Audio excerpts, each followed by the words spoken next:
Donc, je me présente rapidement. Donc, Claude Bourguignon, ingénieur agronome. Avec Lydia, on a travaillé à l'INRA pendant 10 ans. Et puis, à l'époque, on était rentré dans la recherche publique pour être au service des gens. Puis, on s'est rendu compte que l'INRA, à l'époque, en 1977, a été vendu à l'agro-industrie. Donc, ça ne nous convenait pas. On n'avait pas envie d'être fonctionnaire pour être au service de l'agro-industrie. Donc, on a quitté l'Institut en 1989. Et nous avons fondé le seul et unique laboratoire dans le monde qui, pour les agriculteurs, mesure, étudie le sol sur le plan physique, chimique et biologique. Donc nous avons effectué plus de 6000 analyses de sol à travers le monde. Donc je dis sol, ça veut dire qu'on va sur le terrain, on fait le trou, on va jusqu'à la roche, on regarde comment sont les racines, la faune, etc. C'est pas de l'analyse de terre, c'est qu'on fait pas comme font les labos qui vendent des engrais aux agriculteurs, on envoie de la terre, voilà. Et donc on observe depuis 20 ans, puisque nous analysons nous faisons la moyenne de toutes les activités biologiques que nous mesurons sur la planète tous les ans à la fin de l'année. Nous observons une chute constante et absolument régulière de l'activité biologique des sols. Alors, il faut savoir que les sols, ils hébergent 80% de la biomasse mondiale. C'est-à-dire que la vie, elle n'est pas, vous voyez les arbres, vous voyez les plantes, mais ce que vous voyez pas, c'est que l'essentiel de la biomasse vivante, elle est dans les sols. Pour vous donner une idée, les vers de terre, à eux tout seuls, ils représentent le même poids que tous les autres animaux du monde réunis. Et dans un pays, dans une région comme l'Europe, nous sommes passés entre 1950 et maintenant de 2 tonnes de vers de terre à l'hectare à moins de 100 kilos. Les vers de terre, la faune, elle a un rôle fondamental qui est de remonter les éléments constamment. Elle remonte par ses déjections. Les vers de terre, un bon sol, c'est 2 tonnes de vers de terre à l'hectare. Tous les jours, ils vous remontent 2 tonnes de terre. C'est qu'ils remontent la potasse, le phosphore, l'azote à la surface du sol. Et ils évitent que ces éléments se lessivent. Donc, ils vont éviter que toutes nos richesses, toute la richesse du sol parte dans les nappes phréatiques, comme c'est en train de se faire à l'heure actuelle. Alors, depuis un peu plus d'un siècle, depuis la fin du 19e, les scientifiques sérieux alarment l'espèce humaine sur le fait que nous sommes en train de dégrader les 3 milieux dans lesquels s'épanouisse la vie. La vie s'épanouit dans 3 milieux, l'atmosphère, l'eau et le sol. L'atmosphère et l'eau sont formés de composés de molécules. L'atmosphère de gaz et l'eau, d'une molécule que vous connaissez tous, l'eau H2O. Les molécules sont formées d'atomes qui sont attachés entre eux par des attaches atomiques. Ce sont des milieux extraordinairement solides. C'est absolument impossible de faire disparaître l'atmosphère. C'est impossible de faire disparaître l'eau. Il faudrait chauffer la planète à 100 degrés, ce que nous ne savons pas encore faire.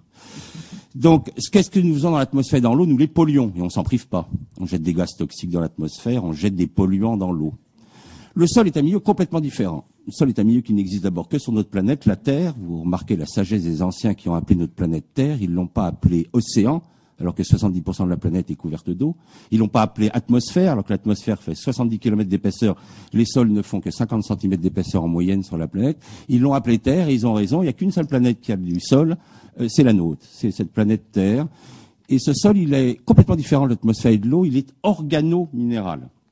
Le fait qu'il soit organo-minéral fait que la substance minérale, les argiles fabriquées par les racines et par les microbes, qui sont les minéraux les plus complexes du monde. C'est intéressant. La vie fait de la complexité. Nous passons, notre temps avec l'énergie à faire de l'entropie, à faire du désordre. La vie fait du complexe. Elle prend les roches, elle les attaque, elle les transforme dans les minéraux les plus complexes du monde, qui sont les argiles.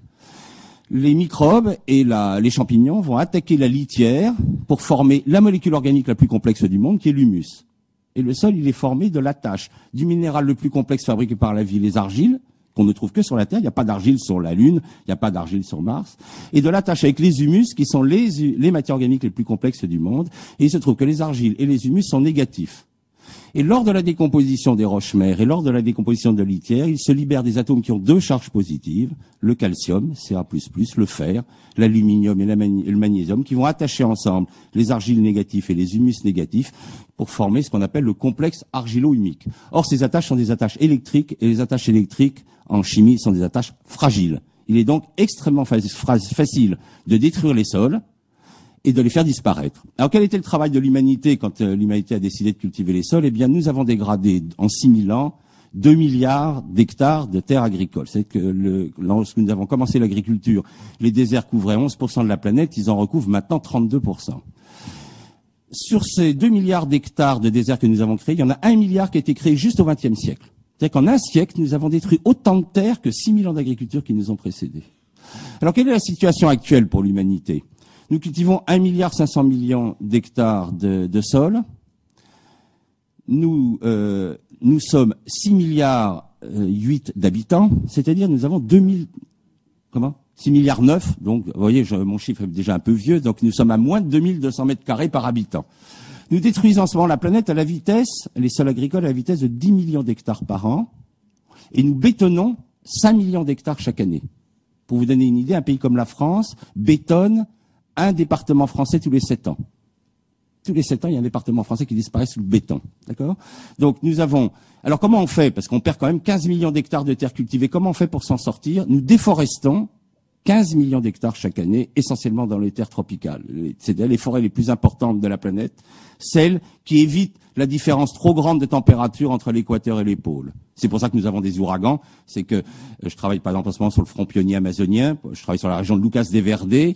En 1992, quand nous avons commencé à travailler, il y avait encore la forêt qui était tout près. On avait une pluviométrie de 2 mètres d'eau par an. Maintenant, nous sommes à moins de 1000 millimètres. C'est-à-dire que nous avons divisé par 2 la pluviométrie, vous voyez, en à peu près 18 ans, pour vous donner une idée. Et la température, elle est passée de 22 degrés dans la forêt à plus de 45 degrés dehors.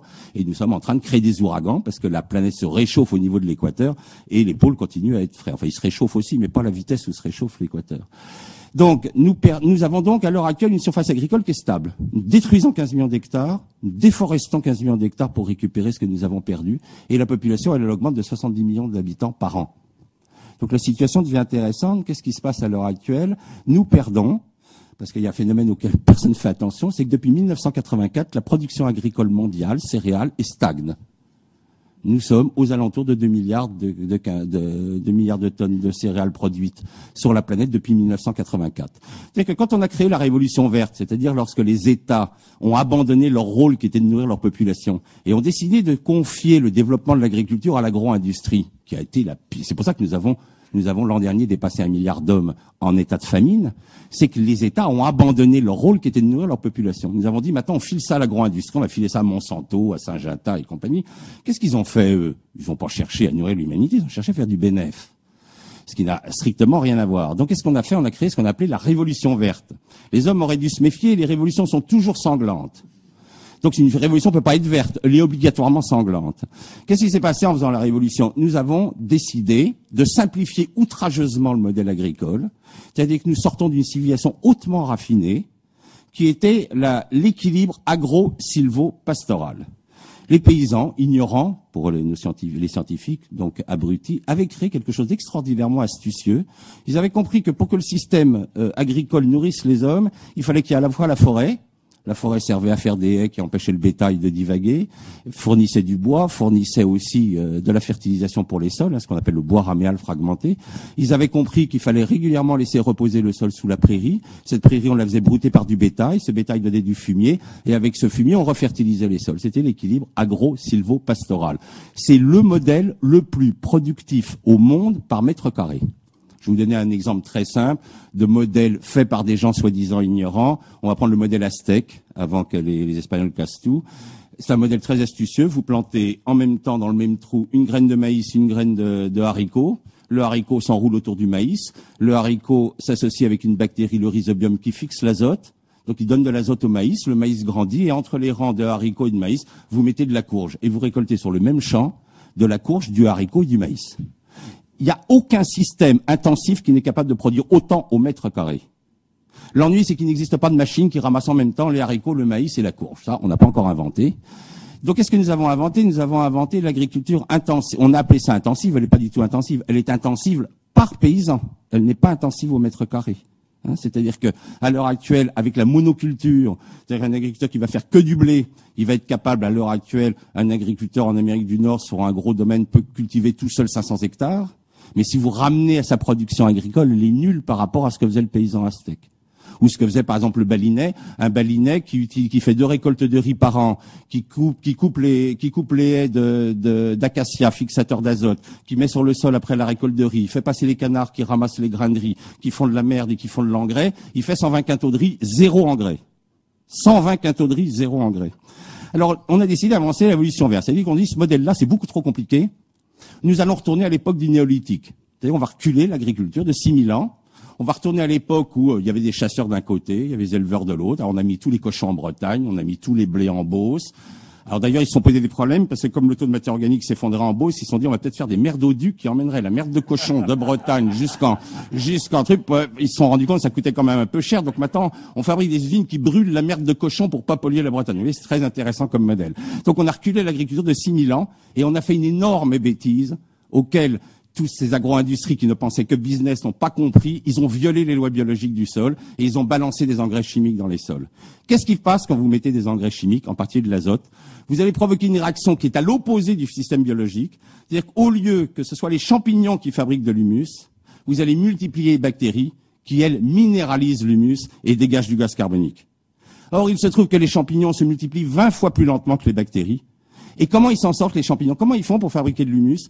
Eh bien, ils vont être les seuls et uniques organismes à prendre la lignine qui vient des arbres. C'est pour ça que les anciens avaient créé l'équilibre agro-sylvo-pastoral. Ils sont les seuls organismes à attaquer la lignine. Et pour pouvoir faire ça, il faut qu'il y ait très peu d'azote. Parce que s'il y a de l'azote, c'est les bactéries qui prennent le dessus.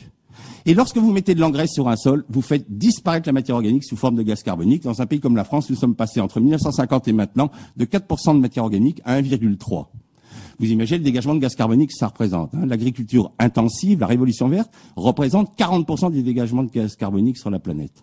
Et qu'est-ce qui se passe quand il n'y a plus de matière organique dans un pays comme la France? La faune, qui se nourrit de la matière organique, elle peut plus se nourrir, donc elle meurt.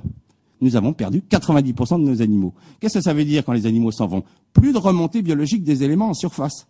Ça veut dire que l'azote part dans les nappes phréatiques, le phosphore part dans la nappe, part dans la mer, la magnésie, etc. Dégradation, donc après la dégradation biologique, vous rentrez dans la dégradation chimique de vos sols. Qu'est-ce qui se passe quand vous allez trop loin dans la dégradation chimique? Je vous ai expliqué que c'était le calcium, le fer et l'aluminium qui attachaient l'argile et l'humus. Eh bien, le calcium s'en va, l'argile n'est plus attachée aux humus, et c'est le spectacle que vous avez maintenant tous les jours sur toute la planète. Dès qu'il pleut, c'est dommage, je voulais vous montrer une photo, mais bon, pas réussi à l'extraire de mon petit campagnol. Eh bien, qu'est-ce qui se passe? Toutes les rivières sont pleines de boue. Et c'est devenu un spectacle tellement ordinaire de voir les rivières pleines de boue dès qu'il pleut, que pour tous les gens de la planète, c'est un phénomène tout à fait naturel. Or, lorsque vous avez la chance, comme j'ai pu le faire, de survoler des zones encore vierges, ça devient rarissime sur cette planète, eh bien, vous observez que partout où la planète est intacte, les rivières sont totalement transparentes.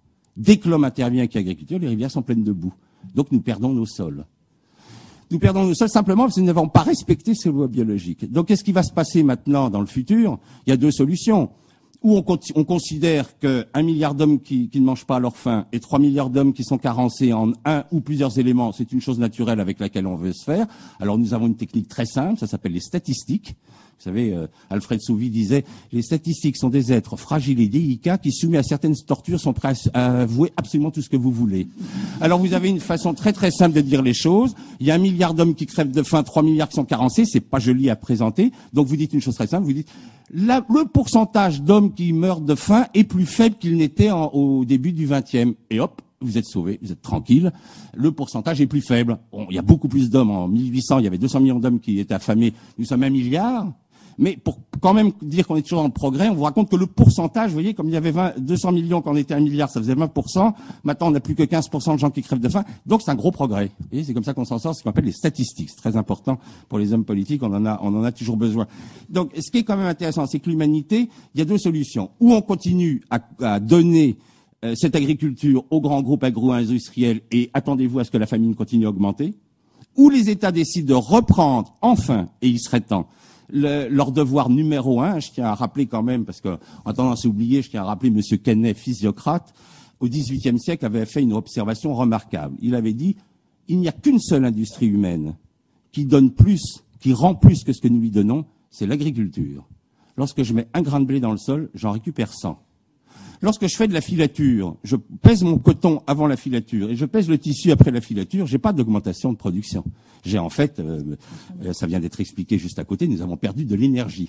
Il n'y a qu'une seule industrie qui autrefois, c'est plus le cas maintenant depuis la Révolution verte, qui donnait plus que ce qu'elle recevait, c'était l'agriculture. Or maintenant, avec la Révolution verte, nous dépensons 8,5 calories fossiles pour produire 1 calorie agricole. Alors, M. Yves Cochet vient de nous dire qu'on s'approche du pic du pétrole.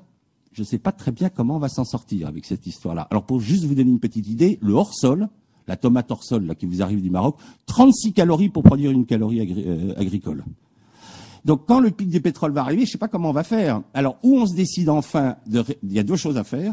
Où on change l'agriculture, on passe à une agriculture biologique, on respecte les lois du sol Et on peut imaginer qu'on s'en passera. Deuxièmement, il va bien falloir restaurer les 2 milliards d'hectares de terre. Alors j'ai eu l'occasion de travailler pour la Banque mondiale sur nous avons désertifié avec la Révolution verte, nous avons désertifié 300 millions d'hectares de terre. On a fait une étude avec la Banque mondiale, combien coûterait la restauration des terres latéritisées dans le bassin amazonien. C'est, selon l'état de dégradation, entre 1000 et 5000 euros de l'hectare. Donc 2 milliards d'hectares, prenons le chiffre bas, 2 milliards d'hectares, là je laisse les économistes travailler, c'est pas mon job, 2 milliards d'hectares multipliés par 1000 euros, je pense que c'est une somme dans une période de crise financière qui est peut-être pas une somme très sympathique à donner à nos hommes politiques. Donc voilà, petite réflexion pour la discussion future.